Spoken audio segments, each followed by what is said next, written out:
Topic सृजनात्मक हों।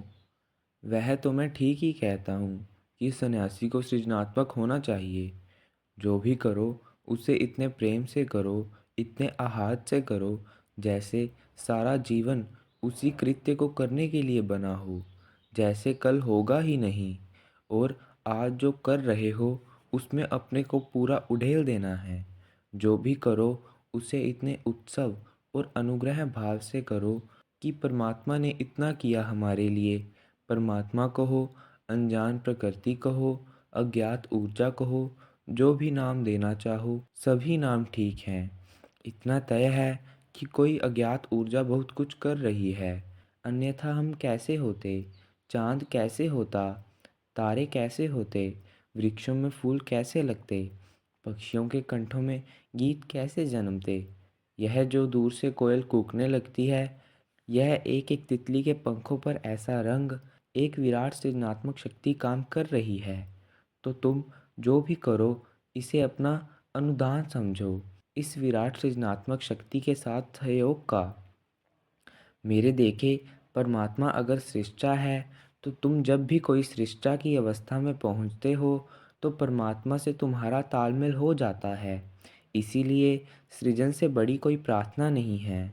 रोटी बनाओ इसी ख्याल से बनाओ कि राम जी के लिए बना रही हो, जिसके लिए भी बना रही हो उसके भीतर ही राम है। अब धनुर्धारी राम के लिए मत बैठे रहो। अब आजकल कहाँ धनुर्धारी राम मिलेंगे। हो सकता है सूट पैंट पहने हुए, टाई वगैरह लगाए हुए किसी शक्ल में आए, पहचानो। कबीर से कोई पूछता था, आप कपड़े क्यों बुनते हैं? अब वृद्धत्व को पाकर अब तो बंद कर दें। उनके शिष्य कहते हैं, अब हम राज़ी हैं, जो आपको चाहिए हमारे रहते आप क्यों कपड़ा बुने।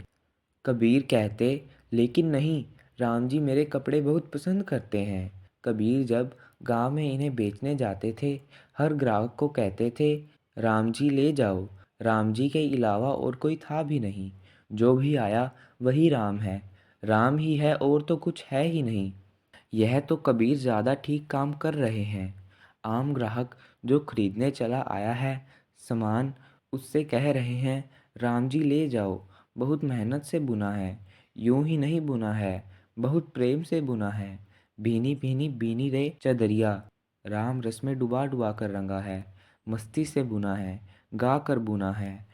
गुनगुनाते थे और बुनते थे, डोलते थे और बुनते थे। निश्चित ही उनका खुमार, उनके भीतर की शराब फैल जाती होगी तानों बानों पर। ज़रूर कुछ ना कुछ छाप रह जाती होगी। और कहते थे कि इतनी मेहनत से बुना है, इतना मजबूत बुना है कि फाड़ना भी चाहोगे तो वर्षों लग जाएंगे, ले जाओ।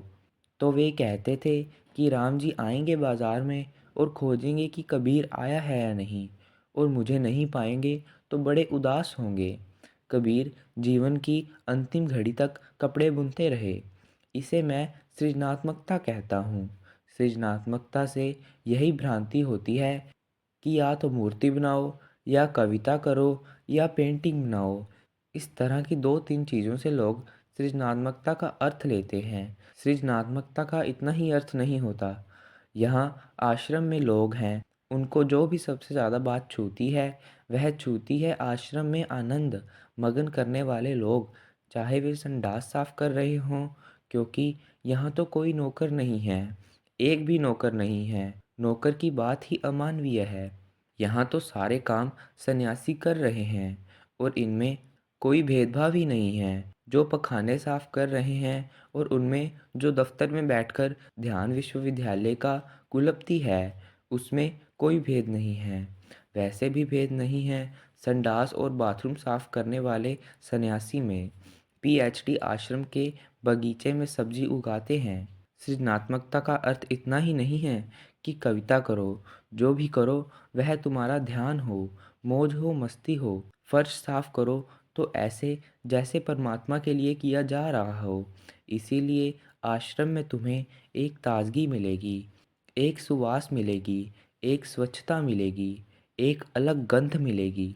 और यह गंध है सृजनात्मकता की। जो भी जिस काम में लगा है उसमें ऐसे तल्लीन है कि वह पूजा है, वही प्रार्थना है।